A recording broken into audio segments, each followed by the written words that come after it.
자, 통학개미 여러분. 자, 오늘은 부의 인문학이라는 책을 소개를 해드리고자 합니다.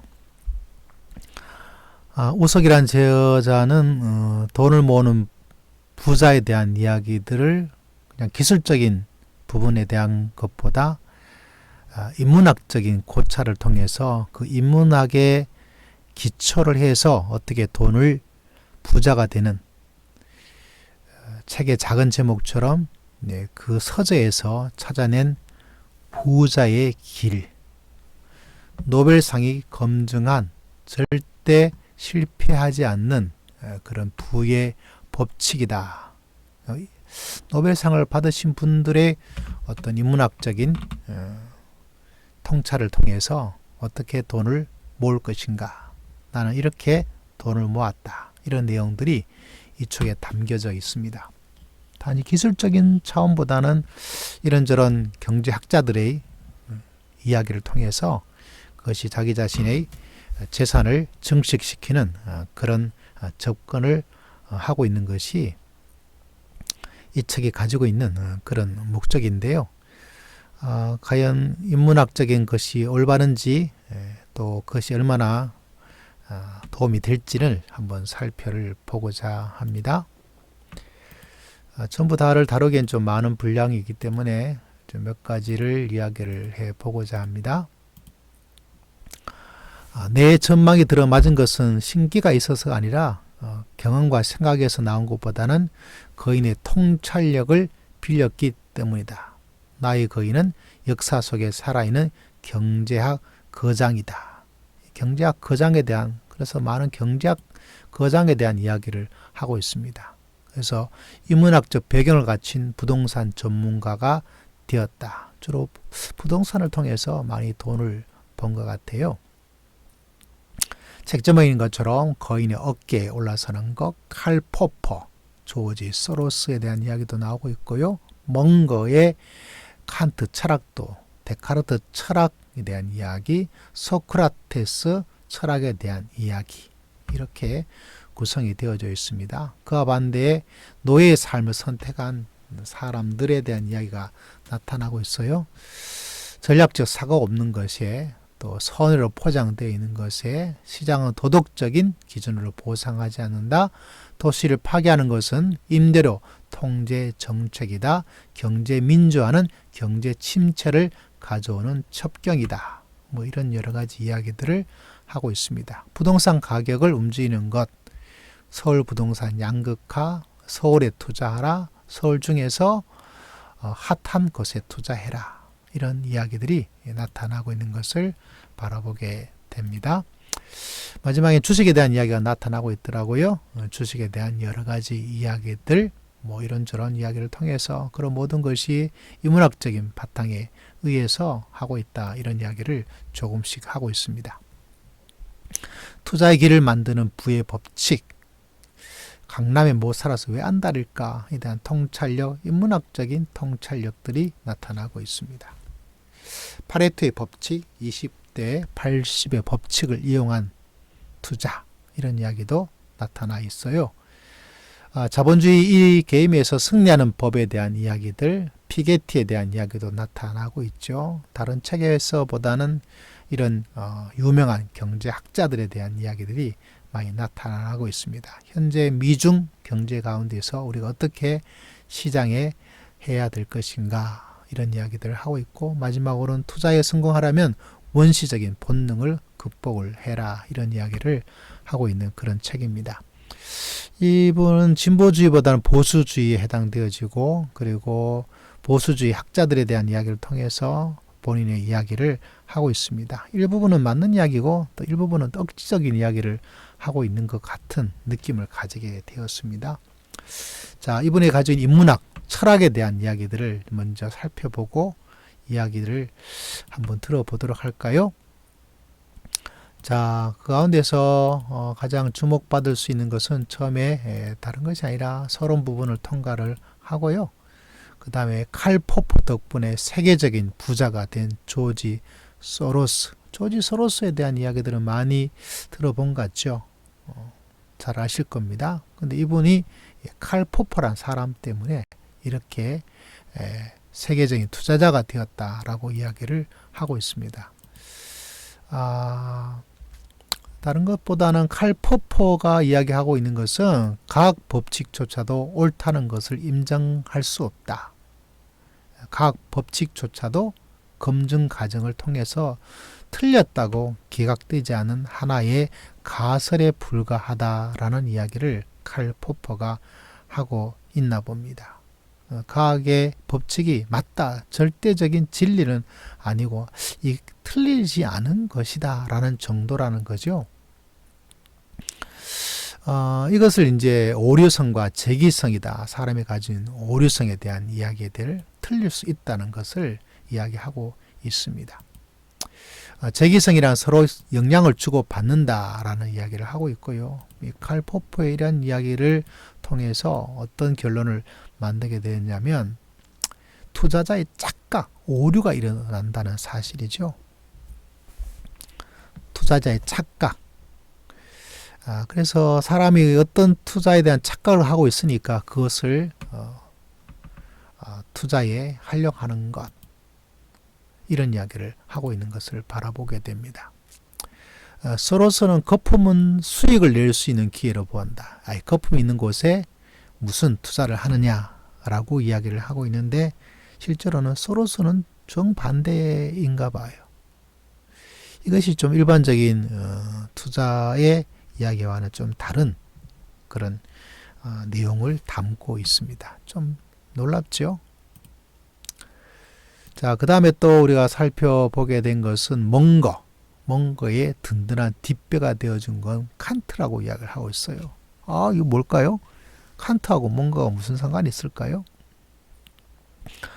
투자에서 성공하려면 정신적 격자 모형을 갖추라고 멍거가 말했던 것의 기본이 칸트의 철학이라고 이야기를 하고 있습니다. 이게 뭘까요? 서양 철학의 합리론, 경험론, 우리가 일반적인 이야기들을 좀 가지게 되죠. 투자자인 우리는 칸트의 순수 이성 비판에서 무엇을 배울 수 있을까? 두 가지를 말하는데 인간을 생명을 포함한 모든 생명체는 자신이 가진 정신적 모형, 프레임, 틀을 통해서 세상을 볼 수밖에 없죠. 어쩔 수 없어요. 두 번째는 이런 정신적인 모형이 많으면 많을수록 세상을 더 정확하게 이해를 할 수 있다라고 이야기를 하고 있습니다. 그래서 많이 알고 있는 것이 도움이 되죠. 자, 멍거는 독서를 통해서 전방위적 정신적 격자 모형을 구축을 하였다. 다양한 관점에서 시대를 보고 투자를 보고 그것이 멍거이 가지는 장점인데 독서예요.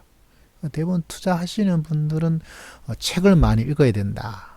이런 이야기들을 굉장히 많이 하고 있는데 그걸 하지 않고 함부로 막 투자하고 이런 것들은 조금 먼 것처럼 되기는 어렵다라고 말을 하고 있는 그런 내용이라고 볼 수가 있습니다. 그래서 투자자에게는 정신적 격자 모형이 많이 필요하다라는 이야기를 하고 있습니다. 근데 좀 안타까운 것은 이분은 한쪽으로 정신적 모형을 말을 하면서 글쎄요, 너무 자유주의적인 그런 것으로만 보수적인 그런 틀로만 너무 보고 있는 정신적 모형에 조금 불균형을 가지고 있는 것이 아닌가라는 생각을 저는 개인적으로 하게 되었습니다. 자, 데카르트랑 투자가 무슨 상관이 있을까요? 궁금하죠. 이 책이 가지고 있는 장점은 이런 점에서 좀 흥미를 가지게 됩니다. 데카르트 책, 데카르트는 생각하라, 이런 거죠. 데카르트 연역법, 연역법 설명하지 않아도 알겠죠. 어떻게 투자에 이용할까? 이분은 이렇게 이야기를 하고 있습니다.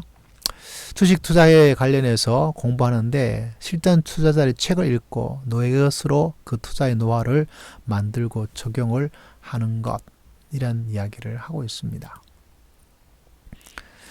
자충돌에서 배우는 경험에 대한 이야기도 하고 있는 것을 바라보게 됩니다. 자, 그 다음 소크라테스 철학에 대한 이야기들이 나타나고 있죠. 너 자신을 알아라. 이분은 이거를 조금 강조하고 있더라고요. 자기 자신이 어떤 성향의 모습을 가지고 있는지 그걸 보면서 자 봅시다. 투자의 소크라테스 조언을 적용하는 두 가지 방법. 자 이런 이야기 합니다. 유명 대학을 나오고 해외 유학까지 다녀온 똑똑하고 하루 12시간 이상을 투자하는 펀드 매니저를 이길 수 있을까요? 뭐 이기는 사람도 가끔가다 있긴 있겠죠. 그렇지만 개인이 이 사람들을 이긴다? 이기지 못할 것 같아요. 이 사람은 개인이 어떤 뭐 하는 것에 대해서 조금 왜 피터 린치는 주식 투자와 달리 주택 투자는 99% 이기는 게임이라고 했을까? 이런 이야기가 했나 봐요. 정답은 주택시장 참가자는 거의 개인이기 때문에 기관과 외국인 투자자가 거의 없대요. 다시 말하자면 오랫동안 영은 전문가라고 볼 수 있는 사람들, 뭐 주택시장에도 전문가들 있겠죠. 안 그런가요? 그래서 기관과 외국인 투자자가 없기 때문에 주택에서 이길 수 있는 게임이 개인에게 좀 더 유리하다라는 이야기를 하고 있습니다. 그래서 너 자신을 알아라. 자기 자신을 알고 된 뒤에야 근데 자기 자신을 알기까지는 많은 시행착오가 있을 수밖에 없지 않을까요?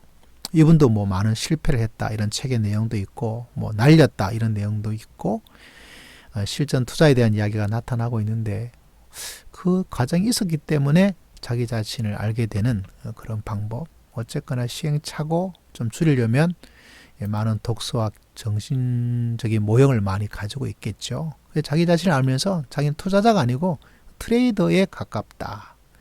나는 어떤 사람인지 먼저 깨닫고 난 뒤에야 나에게 맞는 투자법을 찾을 수 있다. 이런 이야기를 하는 것을 발견하게 됩니다. 아마 여러분이 이런 인문학, 경제학자들의 이야기를 한번 눈여겨볼 수 있다면 참 좋겠다라는 생각을 하지 않을 수가 없었습니다. 참 어려운 것 같아요. 자, 이 책에서 또 하나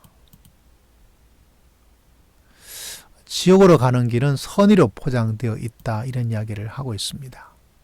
임대료 규제 정책, 좋은 의도로 정책을 만들지만 그 정책이 잘못하면 지옥으로 갈 수가 있다라고 이야기를 하고 있어요.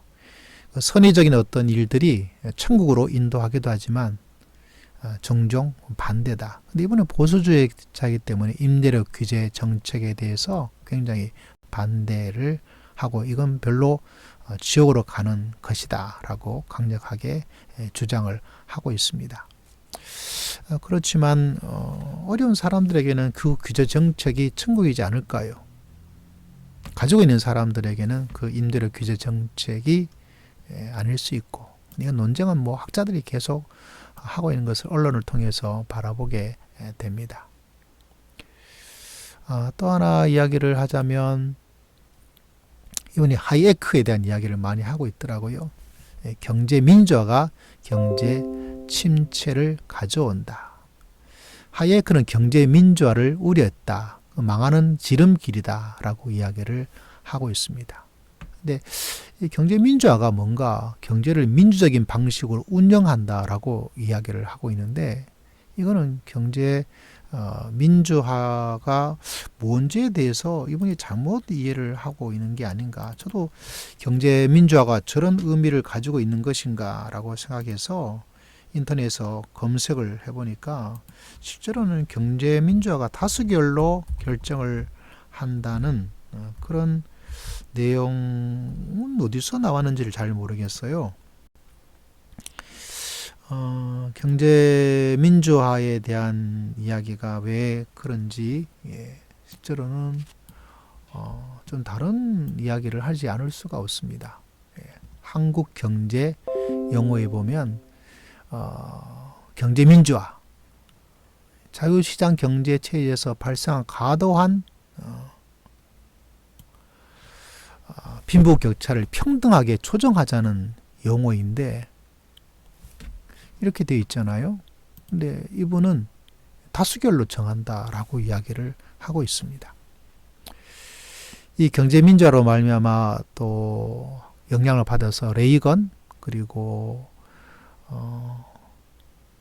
영국의 여러 정치가 이야기를 하고 있는데 영국은 그 사람 때문에 도리어 영국 경제가 망했다라고 이야기를 하고 있거든요. 그런 면에서 조금의 인문학적 통찰이 도리어 좀 잘못되어 있는 게 아닌가 이런 생각을 하게 됩니다. 그럼에도 불구하고 인문학적인 그런 차원에서 많은 이야기를 하고 있는 것을 이 책을 통해서 배울 수 있게 됩니다. 아마 이런 면에서 이 책을 읽을 수 있는 나머지 실제적인 뭐 주식과 부동산에 대한 이야기들은 한번 이 책을 사서 읽어보시면 참 좋겠다. 주식은 조금 더 공부하고 미래를 바라볼 수 있는 그런 것. 뭐 부동산은 저는 잘 모르지만 서울 그리고 지방이 절대로 아니다. 그리고 서울 중에서 강남, 분당에 가까운 곳 그렇게 하는 것. 투자금을 안 먹고 안 잊고 해가지고 최소한 1억을 모아야 된다. 뭐 이런 이야기들이 이 책에 나타나 있습니다. 뭐 한 가지 책이 모든 것을 다 말해줄 수 없지만 부의 인문학 20만 부 기념 개정 증보판인데요. 부자에 대한 것에 대한 인문학적 통찰이 있어야 된다는 강조를 하고 있어서 나름대로 생각해 볼 수 있는 그런 여러 가지 아이디어를 통찰력을 주고 있는 그런 책이었습니다. 여러분도 한번 이 책을 사서 사람들이 어떤 부에 대한 것들을 만드는지 한번 살펴볼 수 있으면 참 좋겠다 이런 생각을 하는 그런 책이었습니다. 다들 행복하십시오. 감사합니다.